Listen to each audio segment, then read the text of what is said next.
Welcome my YouTube channel officer Kumar Azad में।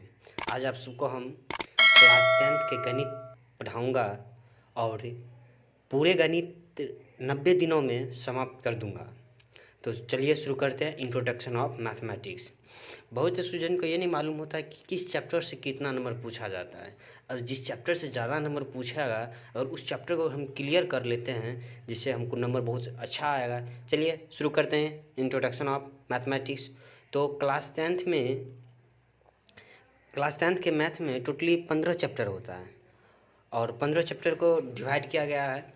तो चलिए शुरू करते हैं। चलिए अब शुरू करते हैं कौन चैप्टर से कितना नंबर पूछा जाता है और थोड़ा परिचय भी कर लेते हैं। पहला आ जाता है वास्तविक संख्या। अब ये जो वास्तविक संख्या आता है तो वास्तविक संख्या से करीब 20 नंबर पूछा जाता है। वास्तविक संख्या से 20 नंबर की पूछा जाता है। तो वास्तविक संख्या से 20 नंबर की पूछा जाता है।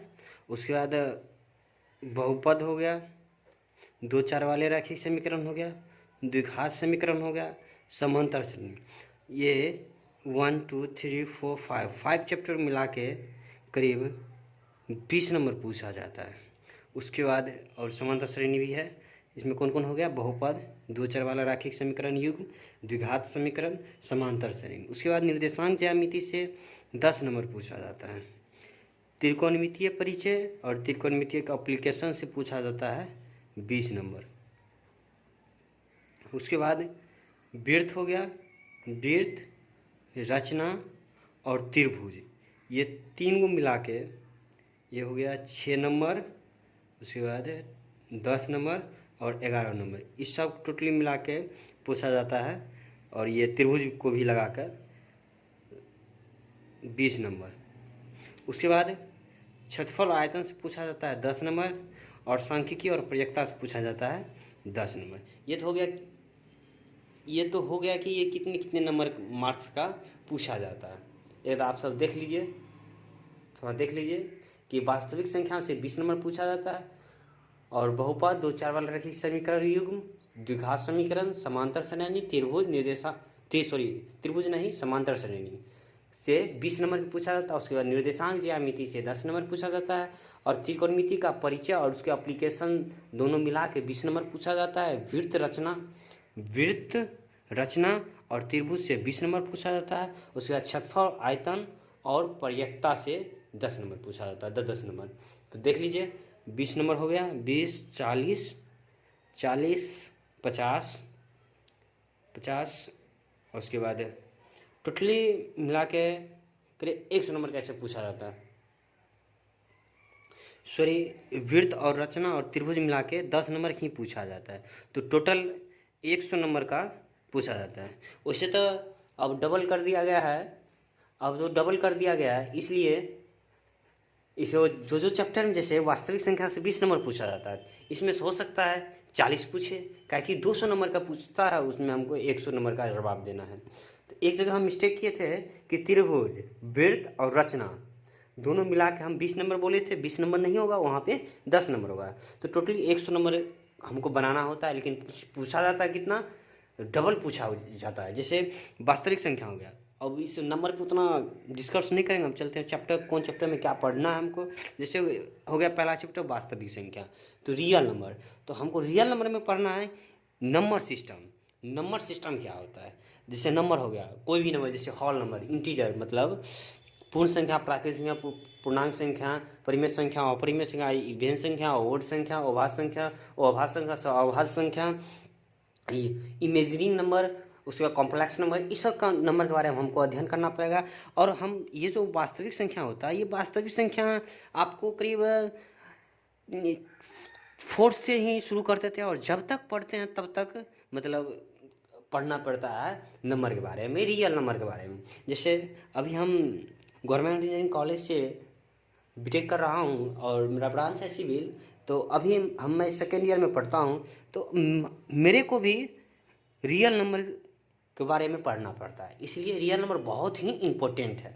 और बहुपद हो गया, एलजेब्रा, जैसे बहुपद में पढ़ना है और जैसे वास्तविक संख्या हो गया, वास्तविक संख्या में अपरिमेय संख्या, अपरिमेय संख्या को साबित करना कि कौन अपरिमेय संख्या कौन अपरिमेय संख्या, इसका पहचानना तो आप सब 7th 8th 9th में भी कर चुके होंगे और उसको प्रूव करेंगे। उसके बाद बहुपद आ जाएगा, तो बहुपद में हमको पढ़ना पड़ेगा अल्फा बीटा के बारे में पढ़ना पड़ेगा।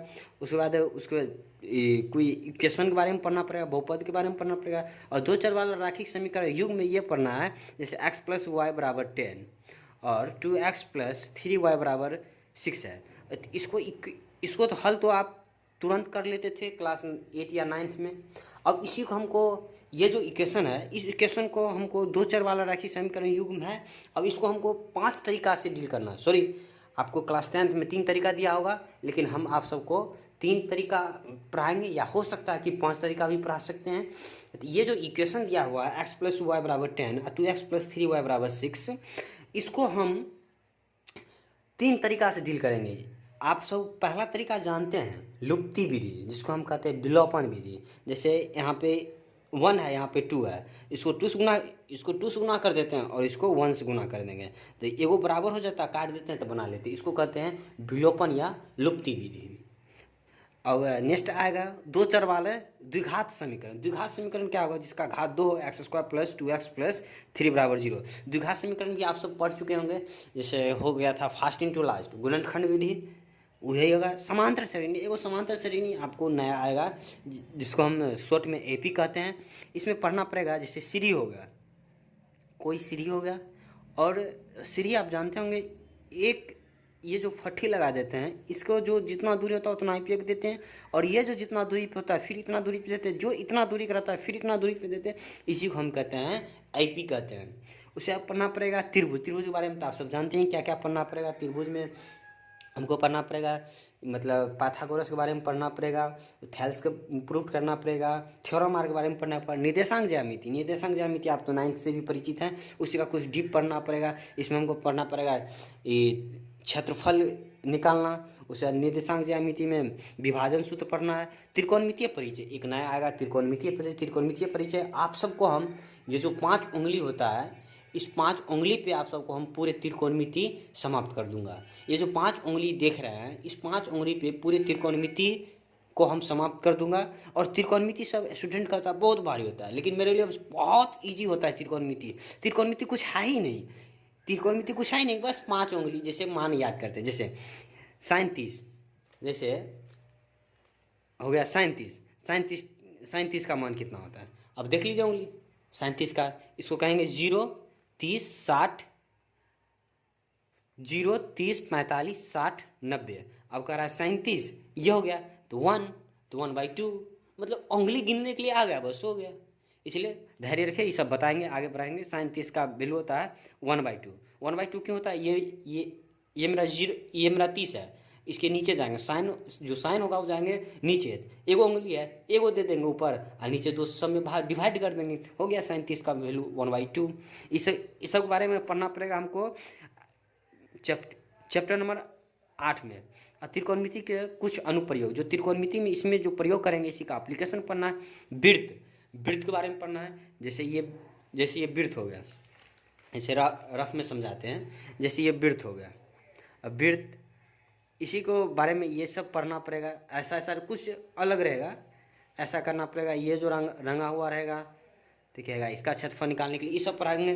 कौन त्रिज्या कितना होता है, ये सब बारे में पढ़ना। उसके बाद आ जाएगा रचना तो आप सब जानते ही हैं। रचना के बारे में समचतुर्भुज, समलंब चतुर्भुज, ये सब बारे में पढ़ना पड़ेगा। वृत्त सममिति क्षेत्रफल, वृत्त सममिति क्षेत्रफल यही हो गया कि जैसे वृत्त का ऐसे रहेगा, जो भी बताए थे वही रहेगा। यानी जैसे कोई रेडियन दे दिया, जैसे एक छोटा सा वृत्त हो गया, फिर एक वृत्त रहेगा, फिर एक वृत्त रहेगा, और इसका त्रिज्या रहेगा, इसका त्रिज्या रहेगा, और इसका त्रिज्या रहेगा।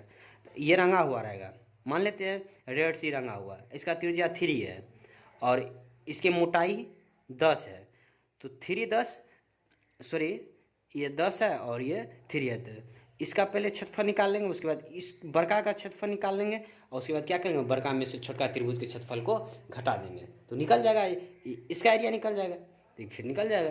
तो ये सब हमको वृत्त से संबंधित क्षेत्रफल के बारे में पढ़ना, अभी नहीं पढ़ना है। तो अब वृत्त से संबंधित क्षेत्रफल हो गया, पृष्ठीय क्षेत्रफल और आयतन।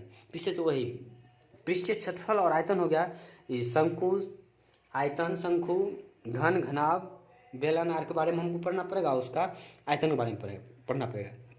अवसंख्यिकी हो गया,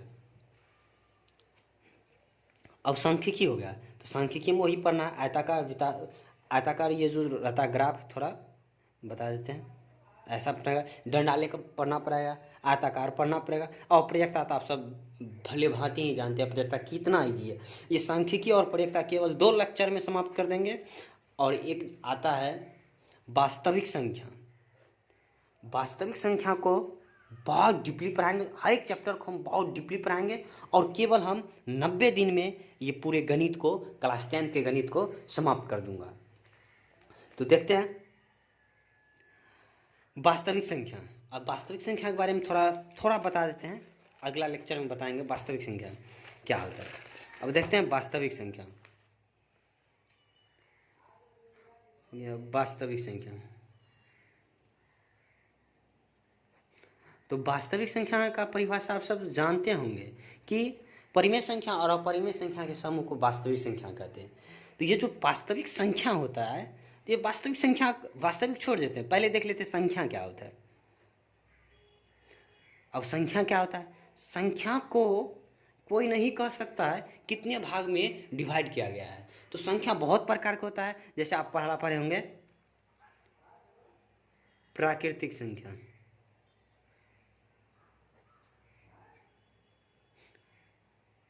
प्राकृतिक संख्या, थोड़ा टेलर बता देते हैं प्राकृतिक संख्या क्या होता है।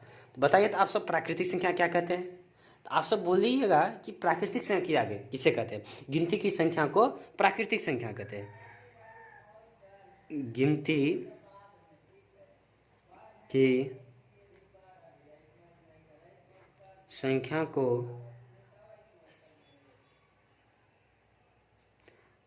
प्राकृतिक